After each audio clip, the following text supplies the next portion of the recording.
In today's video, we're going to be answering questions on Northwest Region more advanced level chemistry paper 1.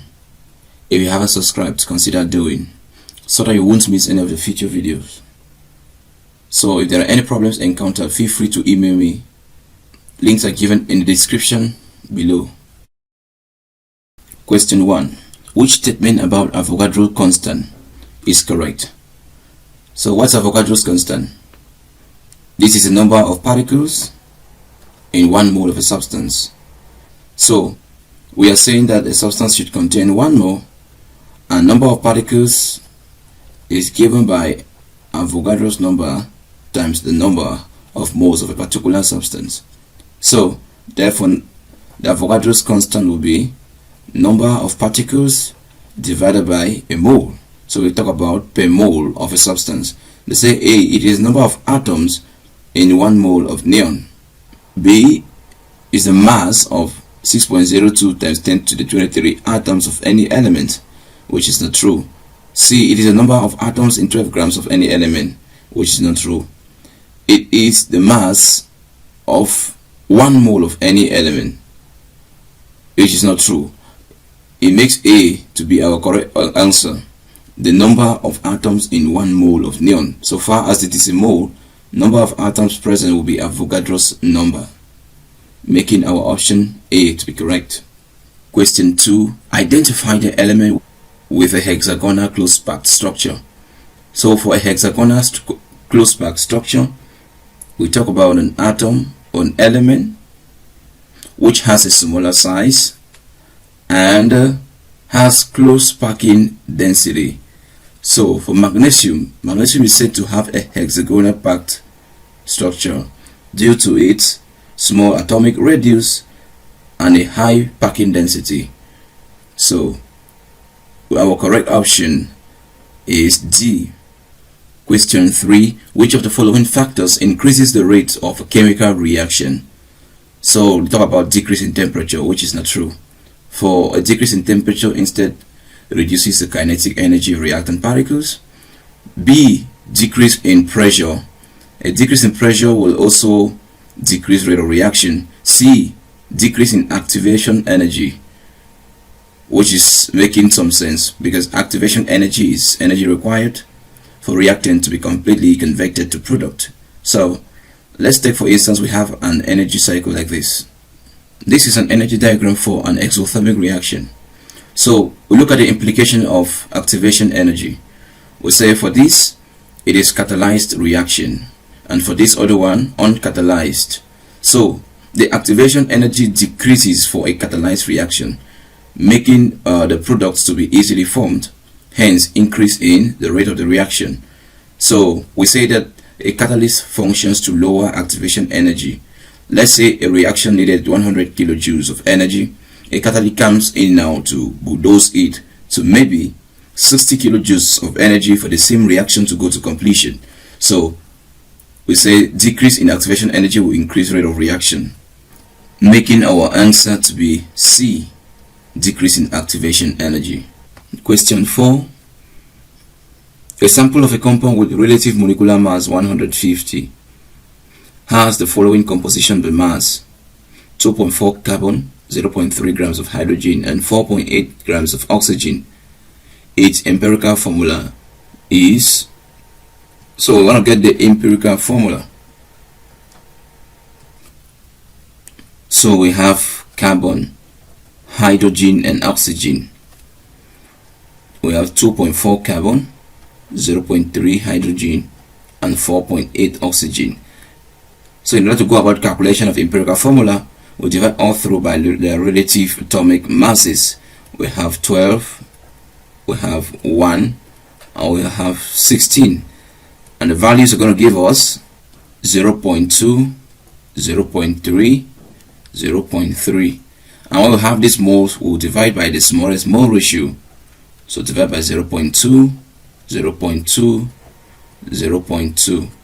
Our answer here is going to give us 1, 1.5, 1.5. Since it is 1.5, we can neither round up nor round down, but we multiply by a whole number. Multiply by 2, we are going to have 2 3 3. So for carbon, hydrogen, oxygen, making our empirical formula to be C2H3O3, which is the simplest formula possible, which gives us the ratio of atoms in the compound. And our answer is B. Question 5. The general formula for a cycloalkane is, so for a cycloalkane, let's take for instance cyclopropane, where we have carbon, carbon, carbon. We have a bond, the bond, and this bond. So to get 4 bonds each, we add 2 hydrogens, 2 hydrogens, 2 hydrogens. So this is a cyclo compound which has a ring, so it's cyclopropane. And we realize that the carbon atoms are 3 and the hydrogen atoms are 6. Therefore, the hydrogen atoms are 2 times the carbon atom. So we now say that these cycloalkanes are identical to alkenes. That means they have the same general formula like alkenes, which is CnH2n. So if I'm talking about cyclopropane, I have C3H2 into 3. I have C3H6. So therefore the general formula of the homologous series is this, making our answer to be A. Question 6. A compound has the structure this.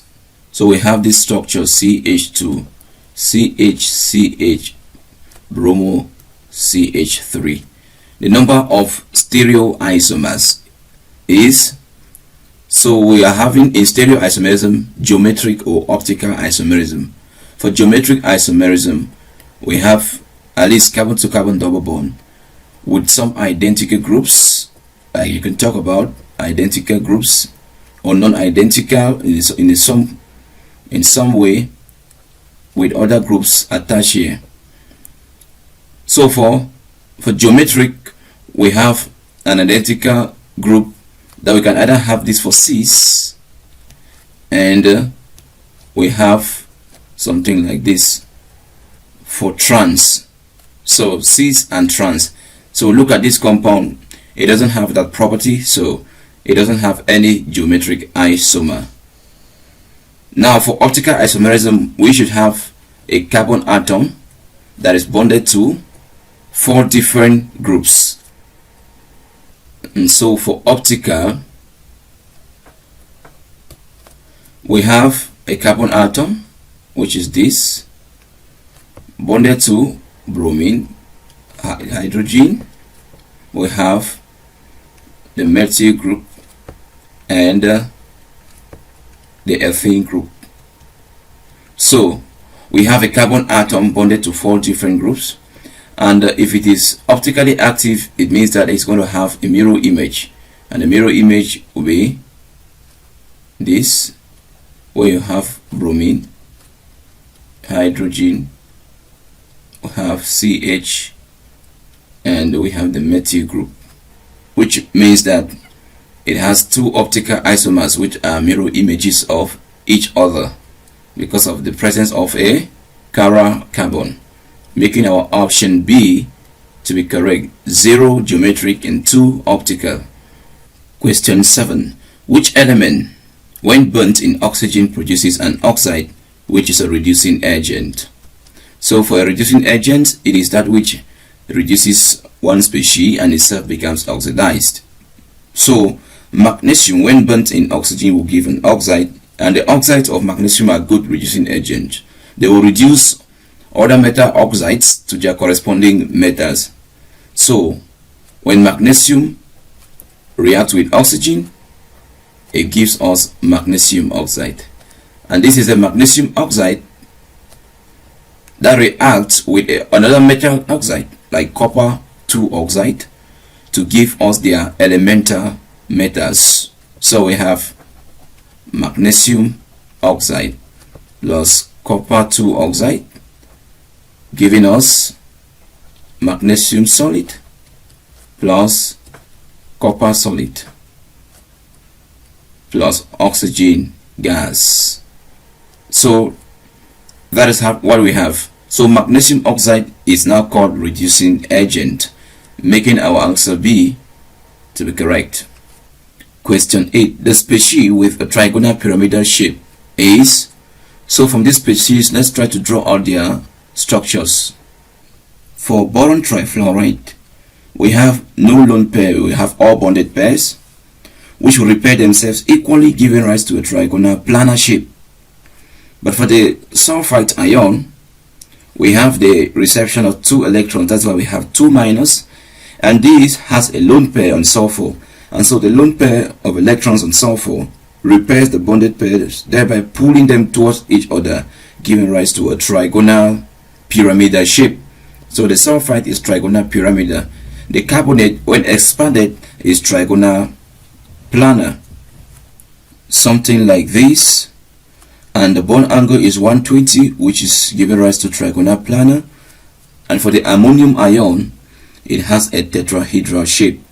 So our best option is for the sulphate, which is B. Question 9. The element sulfur produces a mass spectrum with the following peaks: mass charge, and we have the relative abundance. So the relative atomic mass of sulfur is, in order to calculate relative atomic mass, we are going to take the sum of the product of mass and abundance divided by the sum of abundances, which is going to be equal to 32 times 95.02 plus 33 times 0.76 plus 34 times 4.20 plus 36 times 0.02 divided by 95.02 plus 0.76 plus 4.20 plus 0.02, and our RAM, relative atomic mass, is going to be 32.1 approximate, so making our answer to be D. Question 11. Radioactive fermium has a half-life of 7 hours. The time taken for the radioactivity to decay to 1/8 of its initial value is, so we are saying that the T half, which is half-life, is 7 hours, and the activity at time T is equal to 1/8. So the formula we're going to use is activity is equal to half to the power n, where n equals T divided by T half, and we don't know T, we know the T half. So from here, to simplify this, we take natural logarithm on both sides. We have ln A to be equal to ln half to the power n, and from mathematics, ln A to the B equals B ln A. So we have here ln A to be equal to n ln half. So our n is going to be equal to ln A divided by ln half, which shows that T over T half will be equal to ln A divided by ln half. So T will be equal to ln A times T half divided by ln half. So we are saying that T will be equal to ln A is ln 1/8 times T half, 7 hours, divided by ln half, and our answer is going to be T equal to 21 hours, making our answer to be C. Or we can do it in this simpler way. We can say that if it is 1/8 at time T, therefore when T is 0, the activity is 1. So we say the activity starts from 1 and goes to half its initial value. The half again goes to half of it, which is 1/4, and reduces again by half, which is 1/8. So we are seeing that to move from here is half-life, half-life, half-life. And so there are 3 half-lives. Therefore, time T equals 3 times the half-life. So, which will be equal to 3 times 7. And T equals 21 hours. Making our answer to be C. Question 12. A standard solution of ammonium ion to sulphate is prepared by dissolving 4.9 grams of the salt and making up to the volume of 250 cm3 in a volumetric flask. The molarity of sulphate ions in the solution is. So in order to go about this, we calculate number of moles, which is equal to mass over molar mass. So the number of moles will be equal to 4.9 divided by 392. Number of moles equals 0.0125 moles. Now we look at the ammonium ion to sulphate. When you dissociate, there are 2 sulphate ions. So we therefore say that the number of moles of the sulphate will be equal to 2 times 0.0125, which will be equal to 0.025 moles. This now will be the moles of the sulphate ions. Therefore, molarity now of sulphate ions, molarity will be equal to number of moles of the sulphate ions divided by the volume in dm³, which will be equal to 0.025 divided by 250 on 1000, converting to dm³. I will have 0.1 molar. So this is the concentration of sulphate ions, making our answer to be C.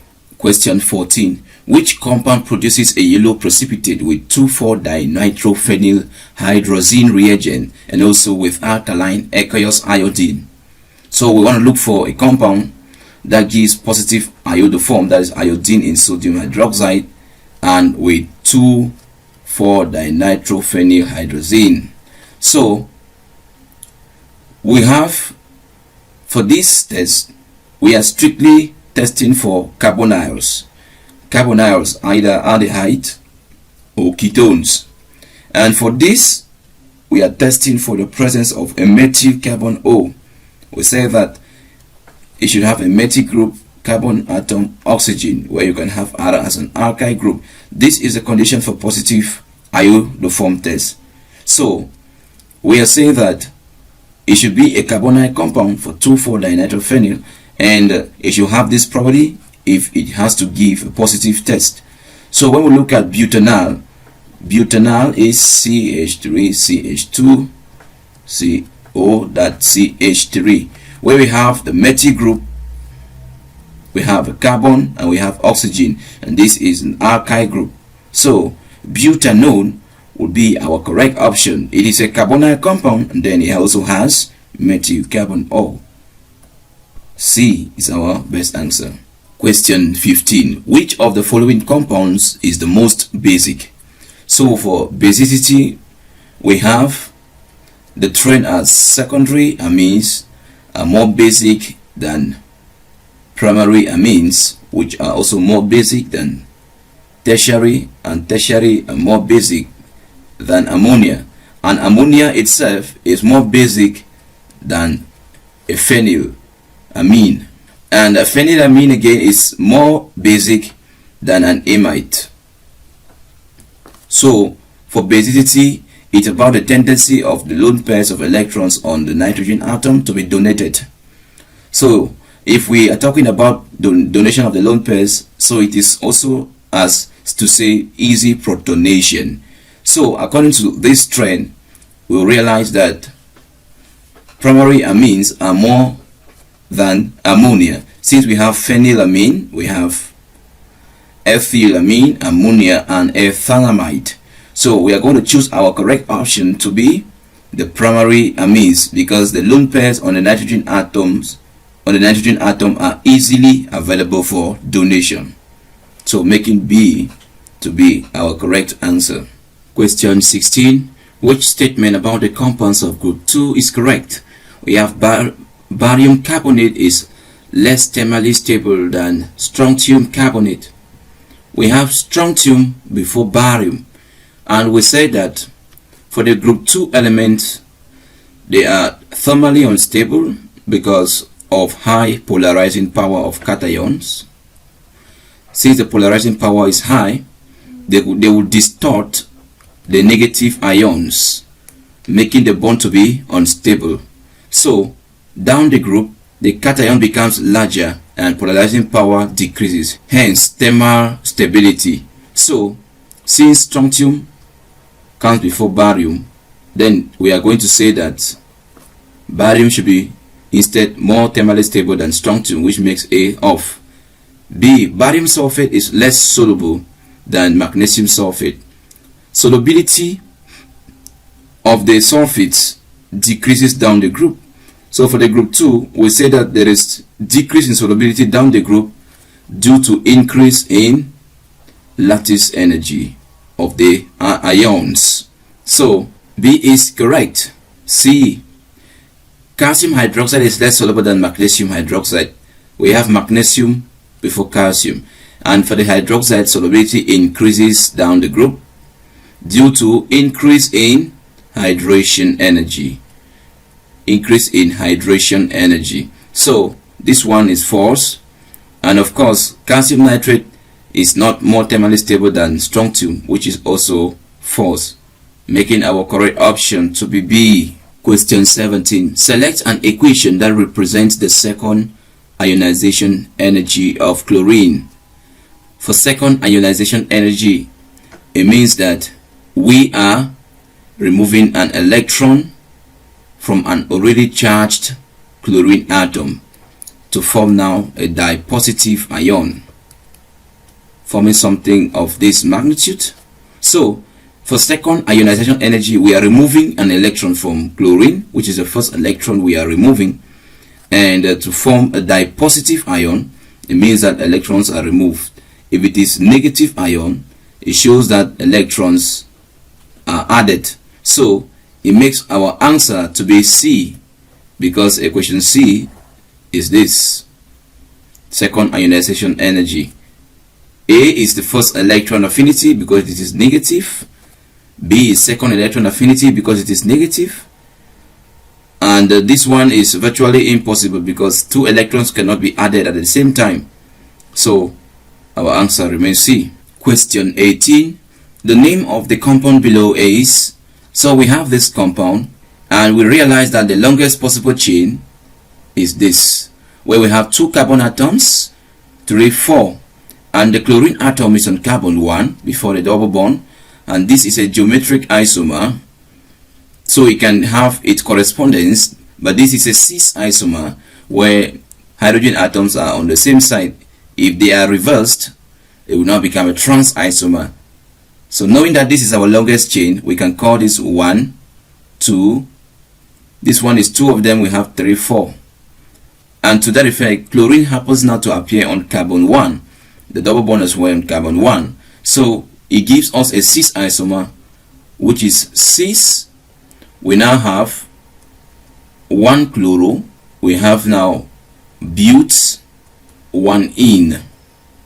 Because there are 4 carbon atoms, it becomes but 1 ene. So our correct answer appears to be C. Question 19. Chlorine gas is widely used to treat contaminated water. When chlorine gas is added to water, which chemical species present is responsible for killing bacteria? So chlorine gas is added to water, and the product form is hydrogen chlorate plus HCl. So the hydrogen chlorate formed is the one responsible for killing off the bacteria. So this is actually an ozo acid of chlorine. So the hydrogen chlorate here is for the killing of bacteria. So we have our option to be D. And in this type of reaction, we say chlorine undergoes disproportionation, where oxidation here is +1 and oxidation here is -1, while here it is 0 since chlorine is a neutral molecule here. So this is a disproportionation reaction. Question 20. The reaction between ethanol chloride and water to give an acid is classified as. So ethanol chloride reacting with water to give an acid, which is carboxylic acid. So what is the type of the reaction? So for the water, when it's split, our main interest is the OH group from water. The OH group from water is a nucleophile because it is rich in electrons, and the OH group is going to replace this chloride from the ethanol chloride, forming now an acid which has this. So this will now be the carboxylic acid, ethanoic acid, from ethanol chloride to ethanoic acid. Since this has been replaced by the nucleophile, it is called nucleophilic substitution, making our answer to be C. 21. A solution of sulfuric acid has a pH of 3.9. pH equals 1.39. The molar concentration of the sulfuric acid solution is, so sulfuric acid is a diprotic acid having a basicity of 2. So according to the formula, pH equaling minus log of hydrogen ion concentration, it means that we're also going to consider 2 ions for this, since sulfuric acid will dissociate to form 2 hydrogen plus the sulfate. So we are now saying that pH will be equal to minus log of 2 times hydrogen ion concentration. Now we are solving for the hydrogen ion concentration. So we are going to have, we take basis of 10 for each, and that is 10 to the power pH. We're going to have 10 to the power minus pH to be equal to 10 to the power log of 2 times the hydrogen ion concentration. So from mathematics, 10 log A equals A. So therefore we now have 2 concentration of hydrogen to be equal to 10 to the minus pH, which implies that the hydrogen ion concentration is going to be equal to 10 to the minus pH, which is 1.39 divided by 2, which gives us 0.02. So our concentration is 0.02, making B to be our correct answer. Question 22. The oxidation number of carbon in the oxalic ion is, so for carbon we have O42 minus. So we don't know that of carbon, and there are 2 carbon atoms, we can call it X. So we have 2X. Oxygen has a valency of -2. There are 4 of the oxygen atoms, which will now be plus -8, and the overall charge is equal to -2. So we have -2. 2x is going to be plus 6. Therefore x equals plus 3. So the oxidation state of carbon is plus 3, making our answer B to be correct. Question 23. The line emission spectrum of an element is proof that electrons, they say A, are in quantized energy level. So that is a prominent property of the line emission spectrum. It proves that electrons have definite energy levels. So our option A appears already to be clear. 24. Which of the following aqueous solutions is basic? That is with a pH greater than 7. So they say A, sodium chloride, ammonium chloride, sodium ethanoate, and sodium hydrogen sulfate. So we realize that sodium chloride is a salt of a strong acid, so it does not undergo hydrolysis in water. We have ammonium chloride, which is a salt of a weak base, so generally the solution is acidic for ammonium chloride. For sodium ethanoate, it's a salt of a strong base, so therefore there will be more hydroxide ions in solution, making it to be basic generally.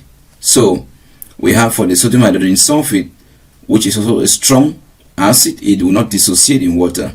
So therefore, we have sodium ethanoate to have a pH of greater than 7 in aqueous medium, making our answer to be C. 25. State the type of hybridization for carbon 2 in the molecule below. So we have that. This is proper 1,2-diene because there are 2 double bonds. So the carbon atom has 2 pi bonds because the double bond is composed of a pi bond and a sigma bond. So it has 2 pi bonds and 2 sigma bonds. For 2 pi bonds, it brings us about sp hybridization. For 2 pi bonds around the carbon atom, it shows that the carbon atom is sp hybridized, where 2 p orbitals will be there to form 2 pi bonds, making our option A to be correct.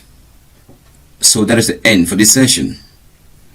If you found it helpful, don't forget to give it a thumbs up, subscribe and share with your friends. Thanks for watching.